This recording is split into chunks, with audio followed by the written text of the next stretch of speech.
today is episode number 60, and today we have with us best-selling author of the School of Intentional Living, Sean Rosensteel. How you doing, sir? I'm doing very well. How about you? Doing pretty good. Happy Friday, by the way. Happy Friday. Thanks for having me. Yeah, no problem. Where are you? Where are you located? I'm located in Dallas, Texas. So I'm So, a little behind you.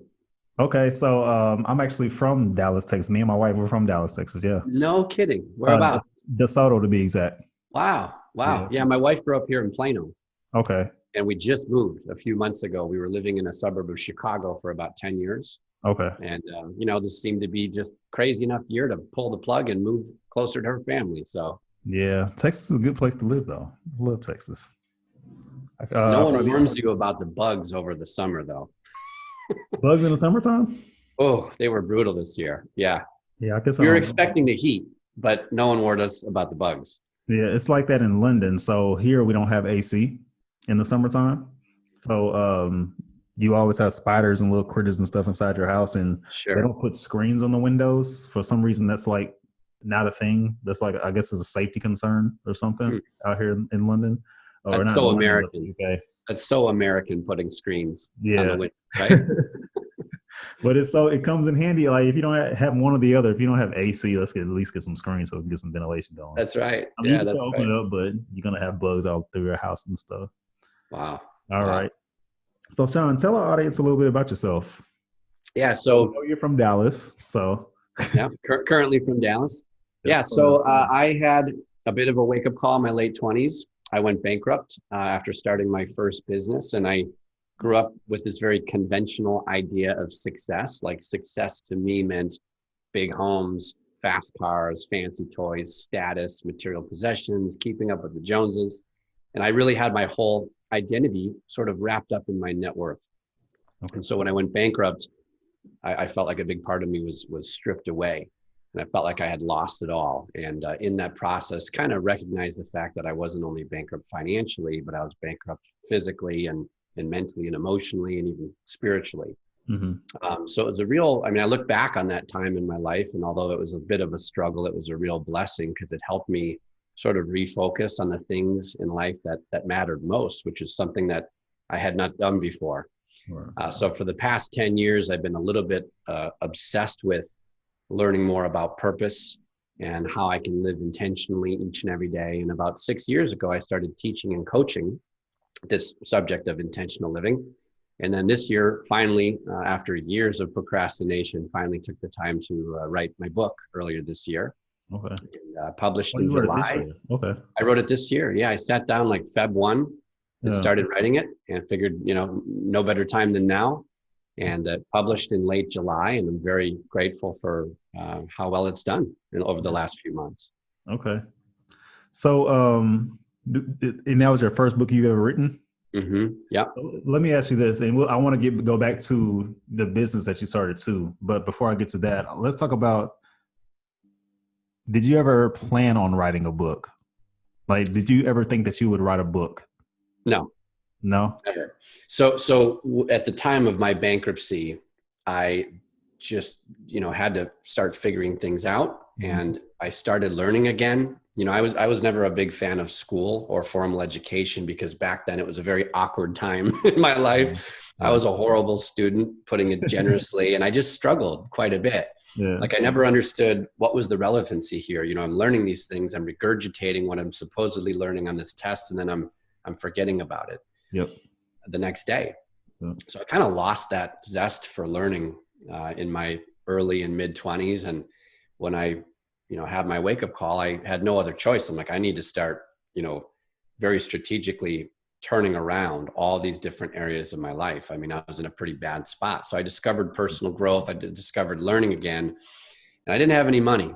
I couldn't afford I was broke. I couldn't afford an online course. I couldn't fly across the country to attend a 4-day retreat. Like I didn't have any money. So I started checking out books at the local library. Yeah. Okay. I became an avid reader over time. And I read typically about a book a week or so now, just because I'm so, in love with the process of learning and growing and trying to just continually improve certain areas. And I've always appreciated these authors for their ability to organize and clarify their thoughts and and expose themselves to public criticism, Mm-hmm. right?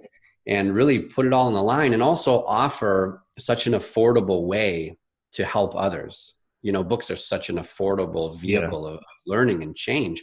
So I've always really appreciated so many of the authors that have inspired me over the past decade. And a few years ago, I began getting these recommendations, you know, hey, you should really write a book about this approach. This is really unique. This is really special. You should start writing a book. Yeah. And I thought, there's just no way that I can write a book, Chris. I was like, yeah, that sounds great. Maybe someday. But then, like all ideas, you know, that seed was planted and it eventually started bothering me. You know, I'm like, I really should do this. So late last year, I had an idea as far as how I could approach this very broad, hairy, scary topic of intentional living, because I think there's a lot of misconceptions out there about intentional living. So I had this idea, and once that idea came in, it just gave me the entry point that I needed to write a very, what I believe is a relatable book. A lot of the feedback I get is like, wow, this is so relevant and so relatable, you know, to my situation. And you're not asking me to reinvent the wheel here. I can just plug right in and take this and make it my own, so to speak. Yeah. So once I had that entry point, once I had a way to make it relatable, I was off to the races. And in fact, I wrote it in 3 days. It was in my head for so many years. You wrote the whole book in 3 days? I wrote the whole book in 3 days. Okay.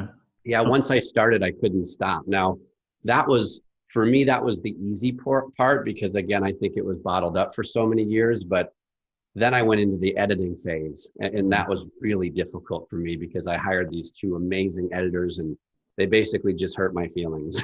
Yeah, that makes sense. Yeah, so that's when the real work began, because that first draft was sort of just me, you know, vomiting all over the you know, Microsoft Word. Yeah, and that's what I was going to ask. That's what I was going to ask. I was going to ask, did you just start typing it up in Microsoft Word or like a Word document or something?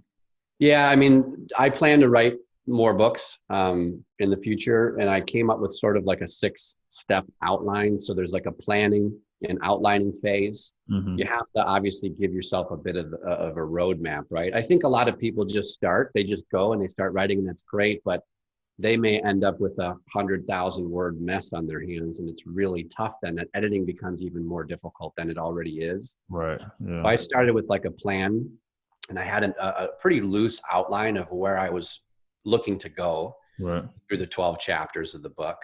Then I went into the writing phase. Then there was the editing. Then there's design. Then there's publishing, and then marketing. So I kind of went through that, and I learned a lot. I mean, I took a lot of great training, had some incredible mentors in January of this year, and really sunk my teeth into, you know, what does this look like if I'm going to write and publish a book this year? Yeah. Okay. And what was your business that had failed? Real estate. Real estate. So I'm sorry. Go ahead. Yeah, I grew up in a very entrepreneurial household. Okay. And I was fortunate enough to go to college. And my sophomore year of college, I was going to be a marketing major. I'm the youngest of 4 by a wide margin. My dad always said I was a pleasant surprise, but I knew better. Yeah. So I had 3 older siblings, and they all graduate, you know, they all studied marketing. So I'm like, well, I'm just going to follow in their footsteps, major in marketing.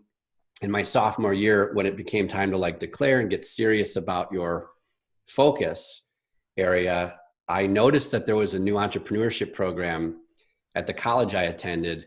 And I wasn't so much interested in entrepreneurship, but I noticed it had less credits needed to graduate than marketing.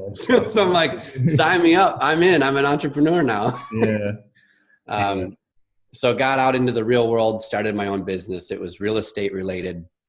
And I basically my goal was to become a millionaire by age 25. Like that was my single pointed focused. Okay. Like I mentioned, I mean, my idea of success was tied to all things financial back then. Right. And I hit 25 and didn't achieve that goal, so to speak. So I made a lot of negligent, careless decisions to accelerate my wealth. And by the time I reached 28 years old, I was in way over my skis. That was around the time of 2008. Okay. Yep. And all of my real estate investments were, you know, like so many of us, you know, none of us were really insulated from that collapse. So right. I thought I had my assets were up here, and overnight, you know, my assets became my liabilities, and I didn't really have another way out. So Yeah, that was a question I was going to ask you if you became a real estate agent around that time when everything had crashed. So, Yeah, that was in '04. hmm And I actually got a license in 2 states, and then I had investments in one of the states. And um, yeah, I got too greedy. I went in over my skis. I bought more than I should have at the time. And, you yeah. know, I thought it was a good plan. I you mean, know, it was, but things happen. timing's everything, right? Yeah, yeah. Yeah. It's funny because whenever I went through, so I was in high school around that time, and then I ended up joining the military in 2008. But Thank you for your I didn't, service. yeah, oh, I appreciate it. I didn't notice any of that stuff.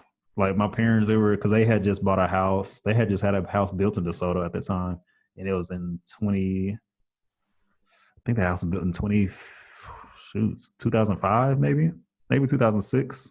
They had it built. Yeah. And I remember them always talking about how they were broke, and I was like, that doesn't make any sense. Y'all just had a house built and all this other stuff. But I thought they were just being cheap, but I didn't understand what broke meant at the time. Because Yeah. yeah, so I got to escape that with the help of the military. So thank God for that. That's awesome. I always felt like Texas, at least the Dallas area, because we've been coming down here for a long time. Mm. And I always felt like the Dallas area, at least Dallas Fort Worth, was pretty well insulated from that whole '08 crash. It seems like it because I didn't like. I have family members that live out there too. I didn't hear too much about it. Yeah. So Interesting. That's a strong economy down here. I mean, this year, been very challenging. It's been challenging everywhere this year on the economy, right? But yeah, yeah. So your leading up story really interests me because I am trying to jump into that entrepreneur world. So my family, we don't really have any entrepreneurs in our family at all. So I'm trying to kind of break that barrier and jump into that and kind of create some generational wealth. And good for you. the things that people don't talk about is the failures. You always hear the good stuff, the things that you should do. And if you fail, you should get up and try again, pick yourself up by the bootstraps and, all those corny lingos that everyone says. But you took your failures and wrote yourself a story, and you were able to not necessarily capitalize. That sounds terrible when you say it like that, but you're able to build off that. And I appreciate that. And then it's like you're creative. So I guess you have you have the entrepreneur built into you because your parents, I guess you see it from your parents. What do your parents do? Or So my dad has had his own law practice for, I think he's going on 50 years now. He's approaching retirement. wow. And then he was a real estate investor and developer. And my mom basically was the backbone of all of his operations. Yeah. And then my 3 siblings have been entrepreneurs since they graduated college. In fact, my sister just struck a deal on Shark Tank a few weeks ago, which we were excited to see. Yeah, which is really cool. So does she have the same last name as you? she does. Yeah. Tracy Rosensteel is her name, and Pooch Paper is her business. So okay. Yeah. That is, I want to say I heard of that. Like, Have I you? want to say, yeah, I want to You say I watch Shark Tank? I do watch Shark Tank, but I think okay. she was on the second. I think her episode aired. It was the second episode in this new season. It was just a few weeks, maybe a month and a half ago. Really? Okay. I'm gonna have to go back and check that out then. Because you'll watch stuff, but you don't think anything of it. Just Right. next person. That's pretty cool. I'll be like, I had to talk to his brother. I had him on Yeah. my podcast. Now I feel very blessed because there's a lot of people in my family who like I aspire to be, right? So I've had a lot of really good role models, and my environment has been pretty healthy and empowering for the most part, despite the fact that I, took a wrong turn in my teenage years and struggled for about 10. Yeah. I've had some really positive influences in my life, which I'm grateful for. Right. But that would have kind of been boring though. There has to be some kind of excitement, I'm that kind of person, like, okay, because now would you consider yourself successful now? Well, when you said that, when you asked the question, the first thought that came to mind was, I just celebrated the 10-year anniversary with my wife, and we have 3 kids, 7 and under. Mm-hmm. That's the first. So yes, absolutely. I mean, I could go bankrupt again tomorrow and still feel like I'm the wealthiest man on the planet. That's beautiful. That's beautiful. Okay. So let's kind of roll into your book, The School of Intentional Learning. Did I say that right? The School of Intentional Learning. Yeah. Intentional living. Yeah. Intentional living. Yeah.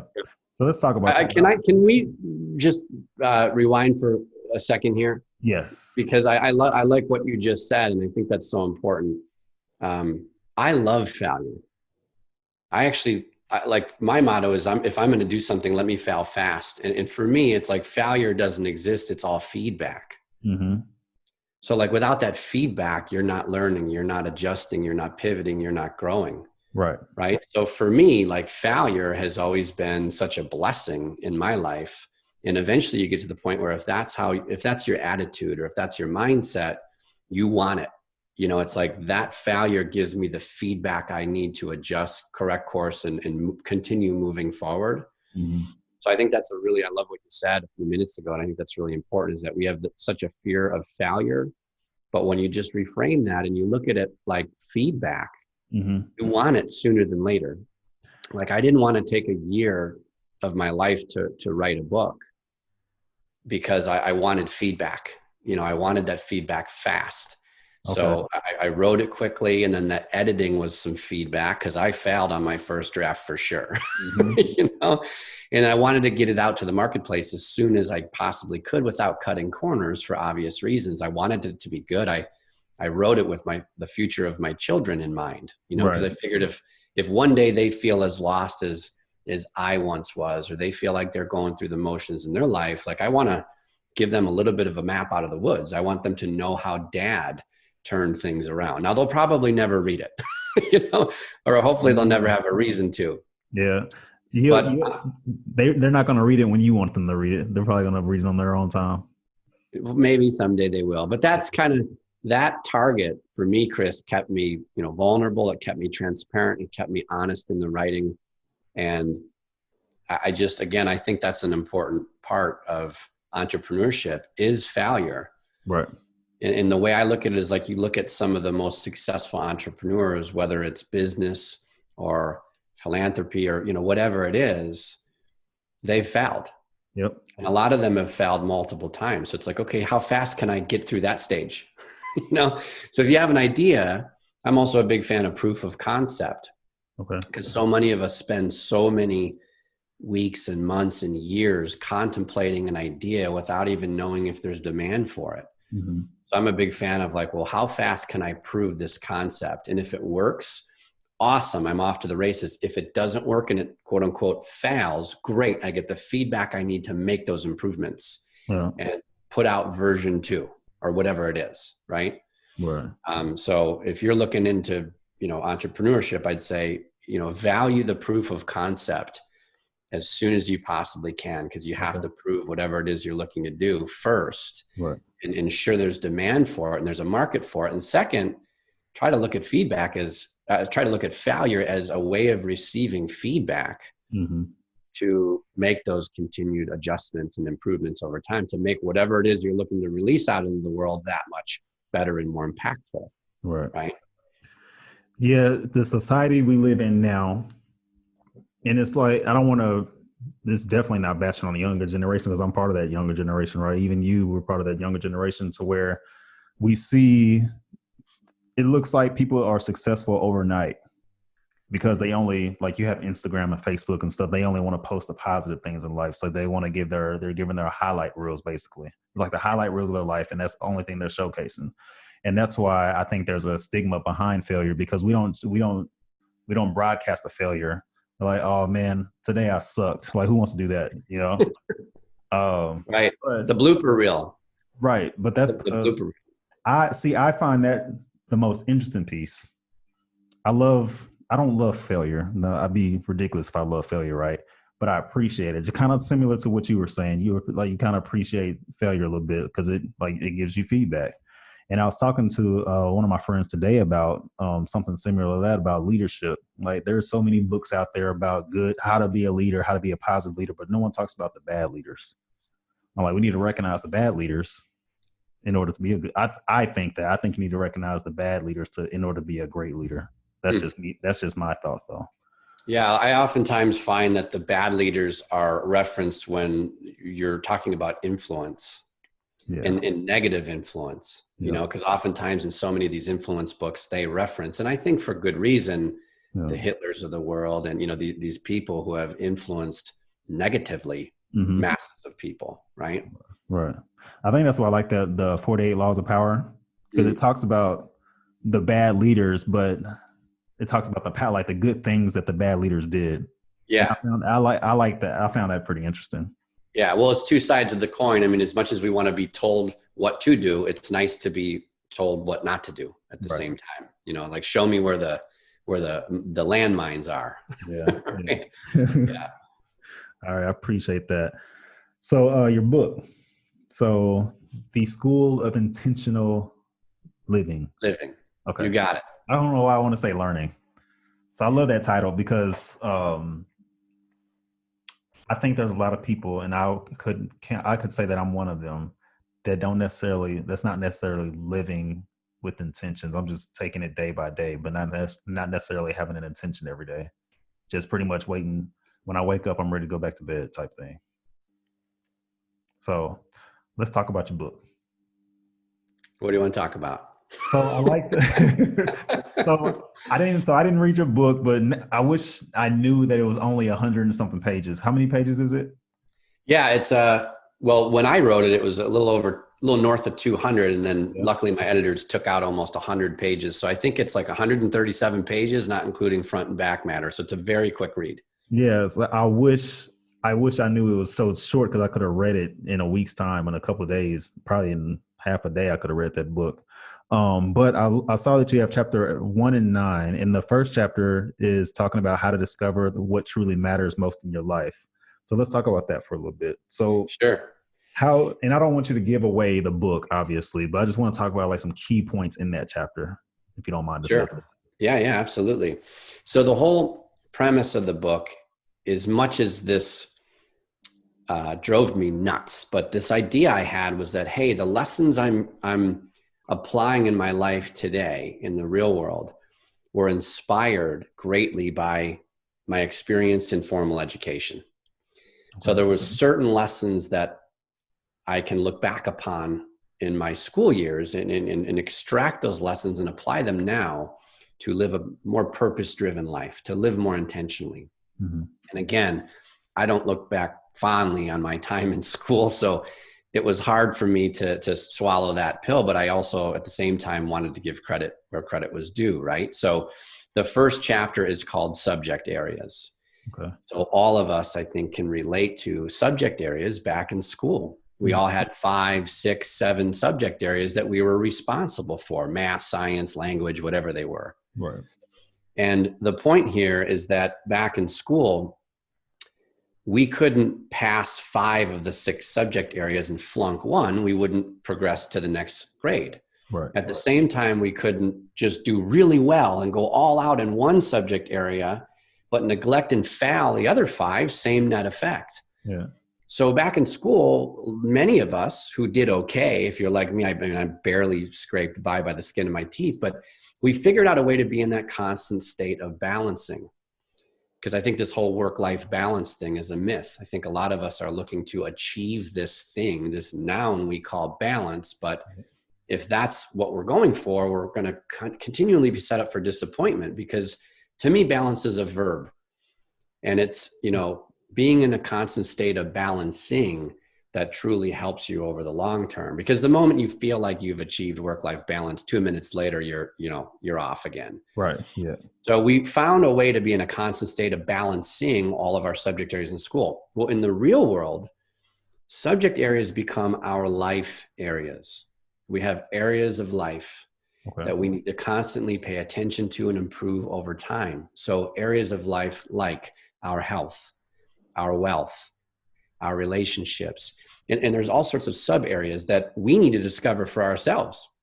I can remember taking dozens of personal development programs in the last decade. And while most of them were great, many of them were trying to tell me what was important. Mm-hmm. Like years ago, I took a program that was like, you need to value spirituality over everything else. And I wasn't a very spiritual person. I am now. But back then I felt like I was back in school and someone was telling me what to pay attention to. And it's like, there's a conflict here because that's not important to me right now at this stage in my life. So in the real world now, what's important is that we identify what matters most. Right. For example, the areas of our life that we need to constantly improve upon and pay attention to over time. So for you, maybe in your health area, it might be your spiritual or religious health, if that's important to you. It might be your mental or emotional health, if you value that. It might be your physical health, right? Relationships, you might have your significant other, partner, spouse, wife, husband, whatever it is. You might have aging parents, you might have children, you might have communities, memberships, associations you're a part of. We need to discover what matters to each and every one of us because we're all different. Mm-hmm. We're all coming from unique situations and circumstances and backgrounds and histories and experiences and all the rest of it. So chapter 1 is about identifying the life areas that matter most to you. And then chapter 2, and we can stop here, but chapter 2, then I talk about progress reports. Mm-hmm. And I think many of us can remember back in school when it was time for progress reports. I hated those things. Yeah. Hated those. Because they told my parents what I already knew. I wasn't doing well. And every time those came out, it resulted in, me getting grounded. Yep. But those progress reports served a really important purpose, didn't they? They gave us that opportunity to make those adjustments and course correct before the report cards were issued. And once the report cards were issued, that's a rear view mirror. Mm-hmm. Those are inked, they're in stone, can't change them now. Yep. So in the real world, many of us take that pulse. We make an assessment of our lives once a year, like these New Year's resolutions. Well, that's not enough. Yeah, I hate those too. So I encourage people to run these progress reports on a weekly basis. Okay. So that you can catch where it is you're sliding before it's too late. Like again, in my 20s, I went all out, way out of balance in the business or career category of my life. Mm-hmm. And when I woke up, I was dead broke. I was abusing alcohol. I had a severe addiction to tobacco. Yeah. I had burned bridges with so many of the most important relationships in my life. I had lost all connection to what I would call God or higher power or source or universal intelligence, whatever you call that relationship. Mm-hmm. I was a hot mess. Still am certain days. Right. I'm still a hot mess, but I'm less of a hot mess today. But I went all out and I neglected all the other areas because they weren't on my radar screen. I didn't even know about them. Mm-hmm. And that scared me, Chris, because what I don't want to do is, as an entrepreneur, work 80-hour weeks and wake up one day and I'm 50 or 60 and my children are gone. They left the house. Yep. I missed it. Yeah. I missed that window. I also don't want to be so tuned into my children that we're foreclosing on our house because I can't support my family financially. Mm-hmm. At the same time, I don't want to wake up when I'm 50, 60 and realize I have a massive health crisis I can't come back from. Yeah. So these progress reports are so important because it creates that awareness. I'm a big fan of the great American psychologist, Abraham Maslow. And his famous line was, what is important to change a person is to change his awareness of himself. So these progress reports give you that awareness, that objective and accurate awareness. Now, I used to rate my areas of life on a scale of 1 to 10. Mm-hmm. You look at so many of these personal development programs, they say, well, 1 is weak and a 10 is strong. Yeah. But what I found myself doing was I'd give myself a 7, let's say in the marriage category, right? Mm-hmm. So as it relates to my relationship with my wife, I'd give myself a 7. And I felt great about that because I'm like, well, I like the number 7. I just like that number. Yeah. And 7 out of 10, that's pretty good. But then after a little while, I recognized the fact that if I translated that into a percentage, it's a 70%. That's a C minus. So what does a C mean? Back in school, a C meant average. Yep, just getting by. So after a few months of this, I'm like, oh my gosh, my marriage is average. And I don't know about you, but I didn't get married to one woman to have an average marriage. Yeah, yeah. So that was a big wake-up call again for me. That awareness was so important because I'm like, I need to raise my standards in the marriage area of my life. I want to have a amazing, outstanding, passionate marriage. And frankly, my wife deserves better than average. So what I recommend in the book, in the second chapter, is when you're running these reports, once you know what targets you need to hit, once you know the areas of your life that matter the most, use letter grades. Okay. Use the same letter grades you used back in school, because I've seen people who were like 4.0 straight A students in school run these reports and like, oh my gosh, I've got a D in my health. Like it freaks people out, you know? And what's neat too, is if you take it a step further, and I teach this in the second chapter, is you can actually calculate what I call the GPA of your life. Okay. So based on a 4.0 score, you can say, okay, relating to all these grades I just gave myself, how am I doing? What's my overall life GPA? And here in America, that stands for grade point average. It's a holistic, cumulative view, snapshot on how well you're doing across everything. Mm-hmm. And when I did that many, many years ago for the first time, I'm like, oh my gosh, I've got a 1.6. That's like a D plus average out of a 4.0, scale. I'm doing worse in life than I did back in school. Yeah. Yeah. And again, that was great awareness for me to have, right? Yeah. That's scary. What you just said was really scary. Because like me, I didn't do too well in school. I just got by. And I would be disappointed if I did that and I found out that I'm actually doing worse in life than I did in school. Because I mean, I'm barely making it. I'm just staying alive at this point. Right. Yeah. Yeah. It's a good pulse. I mean, that's the wake up, is another wake up call I got when I did this first exercise for the very first time, before I even started teaching or coaching this approach. This is something. I'm sorry. Yeah. No problem. Go ahead. This is something that you developed, right? Correct. Okay, cool. That's all I wanted to ask. Okay. Yeah. And what I open up the opening line in the introduction is a quote by Ivan Ilyich. And in Leo Tolstoy's famous novel, The Death of Ivan Ilyich, and I won't spoil anything, the results in the title of the book. Yeah. But in his final moments, he asked this question: what if my whole life was wrong? And when I read that for the first time, it scared me, and when I saw that I had a 1.6, I'm like, oh my gosh. I think in my final moments, and I think for many of us, we will ask the question, did we pass or fail at this beautiful thing called life? Wow. So I want to know that today. I want to know what I can do today, what decisions I can make today, what actions I can take today, what thinking I can use today, so that when I reach my final moments, I won't wind up like poor old Ivan Ilyich, and wonder if this gift I've been given called life was wrong. Yeah. Right. So I've become, like, for the first 3 decades of my life, Chris, I felt like I was immortal. Like oftentimes you hear about teenagers, they have this bulletproof attitude. Well, I carried that attitude through my 20s. Oh, no. I had no appreciation for the fragility of life. And these days I find myself a very mortality motivated person. Yeah. There's that quote by the ancient Roman poet Virgil, and he says that, what's the quote? It says, death twitches my ear, live, he says, I'm coming. Death twitches my ear, live, he says, I'm coming. Okay. And that, to me, that gives me goosebumps every time I think about that quote. So one of the things that have helped me out, because I think I wasted and went through the motions for almost 30 years of my life, is like, I feel like I'm behind the 8 ball in many regards. And I've got a hunger now. Mm-hmm. I'm very driven to almost make up for lost time, if you will. Right. And I think it's very important. You oftentimes hear, like, you've got to have that hunger, right?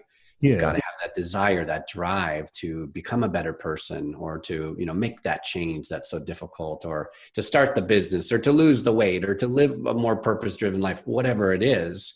Yep. You've got to get to that place deep down where you can add more fuel to your fire, so to speak. Yeah. And that's why I said earlier, I like failure, because you get these stories that you just told. And what I like, this is a breath of fresh air for me, because you like other people's failure. You don't like your own failure. Well, no, because I became successful in my own failure, in my own ways too. And I can tell that story here in a second. But what I like about you, and what I like about the conversation we're having, is I always get nervous when I have people come on, they talk about, let's say self-help subjects, right? and they tell a version of something that they've already heard or something that I may have already heard. They just tell it in their own way, right? But you came up with all these different concepts. Like, stop looking at life as judging it from on a scale of 1 to 10, because some people are okay with a 5. But that same person that's okay with a 5 wouldn't be okay with a C, you know? Right. So looking at it from I guess on a 4.0 scale or GPA standpoint, I think that's amazing. That's a unique way of looking at it. And some people may need to look at life that way, you know, because, I know I do. I mean, it helps for me. And well, I don't hope get you me, do. don't get me wrong. I mean, this whole framework of mine, this whole approach Yeah. to living life on your own terms, to live in a more, leading more of a life of significance, so to speak. This whole approach of mine was heavily inspired, Yeah. by probably hundreds of some of the greats. Right. So as much as I may have made a slight tweak or distinction to this, definitely inspired by, so many of the incredible personal development programs that we all have access to, Oh yeah, for sure. And then chapter 9, you talk about how to defeat procrastination for good. So that's something that speaks to me because I'm a terrible procrastinator. Like I have, actually, as a fact, I need to submit an assignment on Monday, and it's a 12-page paper. I haven't even started yet, and it's Friday, and that's bad because I have other things that are important to me to do before that, and that's something that I don't want to do. That chapter can definitely help me. So let's talk about some key points in chapter 9. Sure. So you have to take into consideration the context and the flow of the book. Uh-huh. This approach is a very proven sequential approach. So the chapter previously, chapter 10, was all about defining clear and meaningful goals for yourself and to create that compelling future. So when I talk about overcoming procrastination, it's important to understand it's in the context of these big goals that you have in life. It's in the context of, advancing in the direction of these dreams you have for yourself. So this paper of yours probably isn't a dream or a big goal. It's someone else's goal that, you're being, I don't want to say forced, but it's a deadline that has been, placed on your schedule by someone else. Mm-hmm. But we can use the same approach. So the chapter you're referring to is called Lesson Plans. And the idea there is that teachers came to school with these thick textbooks that, intimidated the snot out of me, right? Like that was really intimidating. And they had these, massive textbooks. They had so much ground to cover over the semester or over the year, whatever it is, but they had a lesson plan. So they came in prepared with that lesson plan. They knew, what they were teaching each day. They knew when the quizzes were, when the tests were. Like they did a strategy I like to call chunking, right? They chunked down that huge subject area into manageable pieces along the way. And then it didn't seem so bad. So in the context of your paper, if we use that strategy and we broke that paper down into manageable chunks, you said a 12-page paper. Mm-hmm. So, maybe keep in mind, it is it's almost 7:00 here now. So Friday almost doesn't count. When's it due? It's due Monday. Monday night. All right. So you got what, 3 days? Yeah. So 12, I can do 4. I can do 2. So I'm guessing what you're about to say is, so starting tomorrow, write 2 pages in the morning, 2 pages in the evening. Sunday. No, that's cutting it too close. You go ahead and say what you need to say. Yeah, let's say that you have 3 days. So, your job now is to write 4 pages a day. I mean, this is very simplified, right? Yeah. And what might help is if you started with an outline. Mm-hmm. What might help is if you knew where you were going, give yourself that map out of the woods. The destination is I'm finished. Yeah. So if you reverse engineer your 12-page paper, what are the little milestones along the way that you need to hit? You might want to have an outline for that. Mm-hmm. So that's really simple. I mean, it's not easy, but this is simplified, right? You got a 12-page paper. You've got 3 days to get it done. Write 4 pages tomorrow, 4 pages the next day, 4 pages the final day, and you're going to result in that 12-page paper. Yeah. Not easy, but that's very simplified. A more difficult example is I had this dream to become a published author, to become, a best-selling author, to write my book this year. Mm-hmm. That was a pretty intimidating and overwhelming thought. So what did I do? I basically chunked it out into those parts. And I mentioned those very briefly at the beginning of our little conversation here. Right. But when I think about, my goal was to publish a bestseller. So I'm like, okay, and I procrastinated this for years, Mm-hmm. but I found a way to overcome that procrastination forever. And that was very simple. Chunk it, break it down into manageable parts. So I said, okay, step one is going to be to create my outline. Step two is going to be to actually write the book. Step three is going to be to get the book edited and go through that phase. Mm-hmm. Step four is going to be to design the book, to decide on the title, the subtitle, get the cover image designed. All right. Step five is going to be to actually publish the book. And step six ultimately is going to be to market the book. It's never going to become a bestseller if I'm not marketing it. Yeah. So when I sat back and said, okay, publish a bestseller only requires these 6 projects, these 6 primary projects or steps along the way. Mm-hmm. What I did then is I entered into January and I'm like, all I need to focus on is this outline. I gave myself permission to get laser focused, because oftentimes we procrastinate because we don't have the clarity that we value so much to just take that next step. Mm-hmm. And when we create a plan for ourselves, you basically equip yourself with that flashlight called clarity, so you know exactly what that next step looks like. So the uncertainty factor is minimized. Mm-hmm. So going into January, I'm like, this is cool. I've got the whole month. All I need to do is create my outline. That's it. Just get clear on, the banks of the river here as they pertain to this book. Yeah. And then I knew that in February, my big project in February, my big focus would be to actually get my butt in the seat and write the darn book. Yep. And when that happened a lot quicker than I had anticipated, it was like a real blessing. I'm like, oh, this is great. I can move right into the editing phase 72 hours later. Yeah. I thought the editing phase would come March 1. Okay. So sometimes when you have that level of focus and when you de-risk the unknown for yourself by creating a plan, it makes it easier for you to actually move forward. And now you're not looking at this whole 12-page paper. Tomorrow, you're just looking at the first 4 pages. Yeah. Okay. Now you've kind of, painted yourself into a corner here. Oh yeah. I do it all the time. With 72 hours. But you know what? I've learned that deadlines are a must in my life.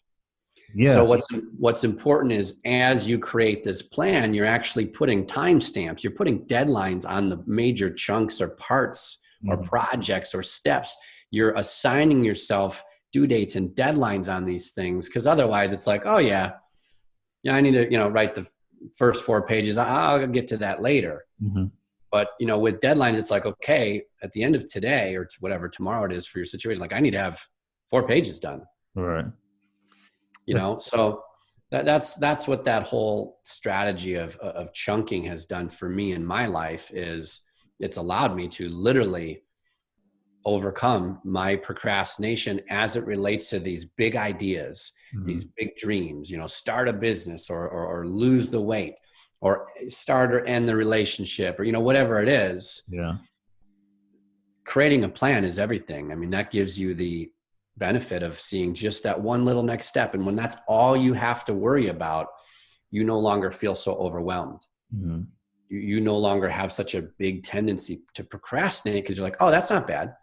All I need to do this week or all I need to do today is just this one little thing to keep this whole thing in motion. That makes sense. Right? Yeah. So I have this stupid thing that I say to myself, like, I tend to work better under pressure anyway. That's so dumb because the whole time while I'm working under pressure, I'm complaining and moaning and groaning and it's just ugly. And then the product is never really too good. It's always just good enough. Well, what I would suggest, because I'm the same way, and I think the same way you do. In fact, I know that about myself.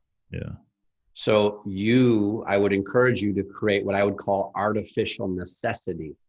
Artificial necessity. On your projects. I mean, look, would you rather have this demand and this pressure put on you by someone else? Or would you rather write the rules yourself and have this pressure, this deadline, this demand because you did it, because it's on you, because you created it for yourself? Yeah. So by chunking this out and assigning deadlines, you're putting that artificial necessity, that pressure, that demand on yourself. Okay. I don't want anyone else to control me. No. I'd rather create my own necessity in my own life. And it's so important because so many of us operate that way. Mm-hmm. It's like we tend to get right into the things that are important and urgent, right? And it's like the Stephen Covey 4-quadrant, the Eisenhower matrix, right? It's like we tend to delay and put off the things that are critically important, but not so urgent. Right. So we have to find a way to make those things urgent in our lives. Mm-hmm. And by creating that plan and putting deadlines on certain pieces of the project, of the steps, we create that artificial necessity for ourselves. Okay. And what we also find, Chris, is that when we do that, we're like, oh my gosh, I thought I could do this in 90 days, but now that I've actually taken 5-10 minutes to map out the plan and put the deadlines, there's no way. Yeah. There's no, like, I would set myself up for failure on day 0 if I didn't just go through this small exercise and chunk out this thing. Okay. And so it gives you that a more realistic expectation. And when you have that, it's real pressure because you're like, if I miss the mark today or this week, this whole thing gets bottlenecked. Yeah. Okay. And you start to appreciate all the different things in motion that need to happen in a very specific order to get the outcome you desire. And you have more pressure now because you're like, I don't want to still be sitting here with this thing undone come next quarter or next year. Right. And all of a sudden, all the little pieces along the way, they do get your attention because you realize this whole thing is like a domino effect. Yeah. Probably cause less stress after doing all the planning and stuff as well too. Yeah. It's just common sense too. Okay. And so you say you do coaching as well. So you teach this information? I do. Okay. Yep. So I have a book, and then for readers who want to apply the lessons, and some of us are do-it-yourself people, right? Yeah. Some of us aren't. We need more camaraderie, more accountability. So I have the Intentional Living Academy is my online course, and that comes equipped with video training from yours truly, implementation guides, tools, mindsets, habits, everything you need. And it really is a deeper experience than what the book gives you. Mm-hmm. But the book really gives you everything you need. And I have free resources that are available through the book. I mean, the book literally gives you, the reader, everything they need. But if they want a deeper, more intimate experience with me, they can go through my course. That's like a self-paced course. Mm-hmm. Then I offer a group coaching program, which gives you access to the curriculum in the Intentional Living Academy, as well as a weekly call with me for about 60 or 90 minutes for Q&A and things of that nature. And then I do have a very intensive one-to-one coaching package, which I'm usually backed up on. I don't take many clients one-to-one at this stage, but I do have that available for certain people who just want to, collaborate with me one-on-one. Yeah. Because while you were talking just now, I was thinking, because like I'm still in the military, and sometimes we like to have professional development sessions. So I was like, I don't know if you've ever done a military setting before, but I think that would be pretty interesting to have you do like a Zoom call or something like that. Have to set something up, but obviously have to talk about finances and all the other stuff later. I'd be honored to. Yeah, thank you. Yeah, that'd be pretty cool. So I'm gonna mention your name to some people and see what they say. Cool. Yeah, thanks. I appreciate that. Yeah, because in the military, you can definitely fall into that trap to where you're doing whatever you're being told most of the time. There's no real intentions, Sure. Yeah, so which is probably a good thing in the military, right? To a certain extent. To a certain extent, but people have to realize that uniform comes off. No one is in the military for life unless you die in the military. But you're only in the military for 20 years, maybe. I mean, most people don't even spend 20 years in the military. So that uniform comes off, and then everything you did was for the military. Now, what did you do for yourself that whole time? Sure. Yeah. So I think you would be pretty important. You play an important role in that. Yeah. Okay. No, I appreciate what you're doing. I had a taste of it. I went to an all boys high school, and I was in the military, junior, ROTC for a few years. Mm-hmm. And appreciate what you're doing. That's not easy. Yeah. It's interesting. It's very interesting. So On our podcast, I don't know if you heard on the last episode or on the previous episodes that we do, but I always ask our guests what is one thing that they do every day that they would consider therapeutic. So I like to ask you that same question, Sean. What is something that you do every day that's therapeutic? Trying to think of something fancy that I do. I don't think I do anything fancy these No? days. Every evening, especially now that I'm down here in Dallas, I take a little walk at night. So usually like I have an evening routine, kind of a wind down before my head hits the pillow. Okay. And, you know, I get home most days and we've got the witching hour at our house around 5:36, which is, you know, three hungry kids, 7 and under, and Okay. going crazy, you know. And with virtual school, my poor wife's going crazy too, because she's been, you know, cooped up all day with them. And so after my wife and I put the kids to bed, we usually, you know, connect for 30 minutes, 60 minutes, whatever. And my wife goes to bed really early. And then I'll usually take a little walk for, you know, 10, 15, 20 minutes at night.